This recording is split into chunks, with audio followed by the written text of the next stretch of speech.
மாவட்ட ஆட்சியரிடம் வீடற்ற ஏழை எளிய மக்களுக்கு இலவச வீட்டுமனை பட்டா கேட்டு கோரிக்கை மனுவினை கொடுத்தனர்.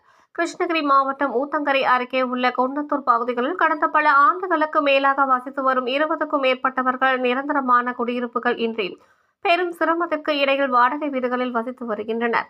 செங்கல் சூளைகளில் பணிபுரியும் இவர்கள் வாங்கும் கூலியை கொண்டு வாடகை கொடுக்க முடியாமல் பெரும் சிரமத்திற்கு இடையே வசித்து வருகின்றனர். இதனால் வீடற்ற நிலையில் மிகவும் பின்தங்கிய நிலையில் இருப்பதால் இலவச வீட்டுமனை கேட்டு சம்பந்தப்பட்டவர்களிடம் மனுக்கள் கொடுத்தும் இதுவரை எந்த நடவடிக்கையும் எடுக்காததால் பாதிக்கப்பட்ட மக்கள் சட்ட உரிமை நுகர்வோர் பாதுகாப்பு சங்கத்தின் மாவட்ட தலைவர் மஹபூப் பாஷா தலைமையில் 20க்கும் மேற்பட்டவர்கள் மாவட்ட ஆட்சியர் தினேஷ்குமாரிடம் வீடற்ற எங்களுக்கு இலவச வீட்டுமனை பட்டா ஏதாவது ஒரு இடத்தில் வழங்குமாறு வேண்டி மனுவினை கொடுத்தனர். அப்போது குன்னத்தூர் பகுதியில் கடந்த பல ஆண்டுகளுக்கு மேலாக வீடற்ற நிலையில் குடியிருந்து வருகிறோம். செங்கல் சூளையில் கிடைக்கின்ற கூலியை கொண்டு வீட்டு வாடகை கூட கொடுக்க முடியவில்லை. கல்லூரிகளுக்கு சென்று படிக்க வைக்க முடியாத சூழ்நிலை உள்ளது. ஆகையால் வீடற்ற நிலையில் உள்ள எங்களுக்கு இலவச வீட்டுமனை பட்டா வழங்குமாறு கேட்டுக்கொண்டனர். என் பேர் மஹபூப் பாஷா, கிருஷ்ணகிரி மாவட்ட சட்ட உரிமை நுகர்வோர் பாதுகாப்பு சங்க மாவட்ட தலைவர்.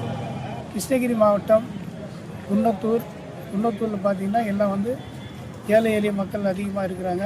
இப்போ அவங்க வீடு இல்லாமல் பல முறை கிராம சபை கூட்டத்திலையும் வீடு அலுவலகத்திலையும் மாவட்ட ஆட்சியிலும் மனு அளித்துள்ளார்கள். இவர்கள் செங்கல் சூழலில் கூலி வேலை செய்கிறாங்க. வீடு இல்லை, எதுவும் இல்லை, இடமும் இல்லைன்னு இந்த சம்மந்தமாக பல முறை மனு கொடுத்தாங்க. இது சட்ட உரிமை நுகர்வோர் பாதுகாப்பு சங்கத்தில் அவங்க கோரிக்கை வச்சாங்க. வச்சுனா இன்று மாவட்ட ஆட்சியர் அவர்களுக்கும் மனு கொடுக்க வந்திருக்கோம். நன்றி. உங்கள் தேடல் நியூஸ் சேனலை லைக் பண்ணுங்க, ஷேர் பண்ணுங்க, கமெண்ட் பண்ணுங்க, ஆல் பெல் பட்டனை கிளிக் பண்ணுங்க, மறக்காம சப்ஸ்கிரைப் பண்ணுங்க.